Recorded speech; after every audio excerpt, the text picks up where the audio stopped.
मेरे प्यारे विद्यार्थियों, जय श्री राम। इसके पहले की वीडियो में मैंने आपको वास्तविक संख्याएं क्या होती हैं इसके बारे में बताया।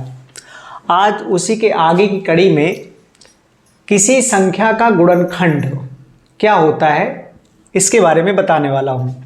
किसी संख्या के गुणनखंड, जब कोई संख्या किसी संख्या को पूर्णतः विभाजित करती है तो वह संख्या विभाजित करने वाली संख्या का गुणनखंड कहलाती है।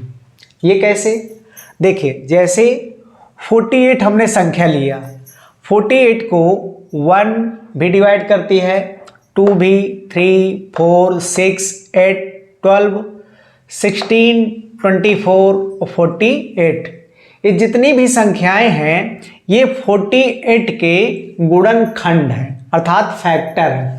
इसी प्रकार यदि 18 को ले, 18 अर्थात 18, इसके भी खंड क्या हैं? 1, 2, 3, 6, 9 और 18। इसी प्रकार 20 के खंड 1, 2, 4, 5, 10 और 20। ये जितने भी हैं गुणनखंड ये सभी संख्याओं के हैं। अब देखिए, ये आपने जाना गुणनखंड किसे कहते हैं, गुणनखंड क्या होते हैं, इसकी परिभाषा मैंने आपको डिफाइन किया। अब ये गुणनखंड वृक्ष क्या है? जब किसी संख्या के गुणनखंडों को एक निश्चित क्रम में वृक्ष के रूप में लिखा जाता है तो वह गुणनखंड वृक्ष कहलाता है। कैसे? जैसे हमने एक संख्या ले लिया 250, 250, 250 को 200 विभाजित किया तो 125 आया, फिर 125 को विभाजित 5 से किया तो 25 आया, फिर 25 को विभाजित किया 5 से तो 5 आया, फिर इसी प्रकार करते चले जाते हैं। तो एक निश्चित क्रम इसका बन गया और इसी निश्चित क्रम को ही हम कहते हैं गुणनखंड वृक्ष।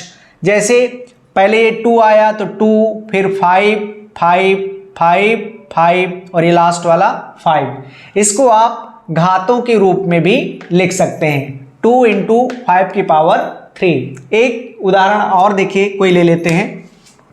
जैसे हम 300 ले लें, 300, इसको यदि आप डिवाइड करोगे तो पहले 2 से डिवाइड करोगे तो 150 आया, 150 को फिर 2 से डिवाइड करिए तो 75 आया, फिर 75 को 3 से डिवाइड करिए तो 25 आया, फिर 25 को फिर 5 से कर दीजिए तो 5, 5, 5 जा 25, फिर 5 को 1 से, ये हो गया।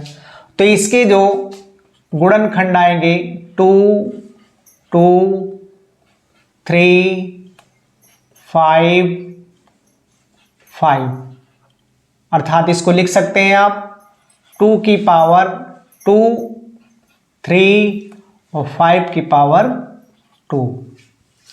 तो मैंने आपको आज किसी संख्या का गुणनखंड और गुणनखंड वृक्ष के बारे में बताया।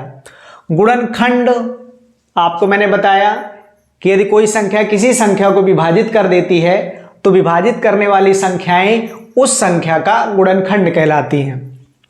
इसी प्रकार गुणनखंड वृक्ष, यदि किसी संख्या को गुणनखंडों को यदि हम एक निश्चित क्रम में लिख दें तो वह निश्चित क्रम क्या कहलाएगा? गुणनखंड वृक्ष कहलाएगा। धन्यवाद।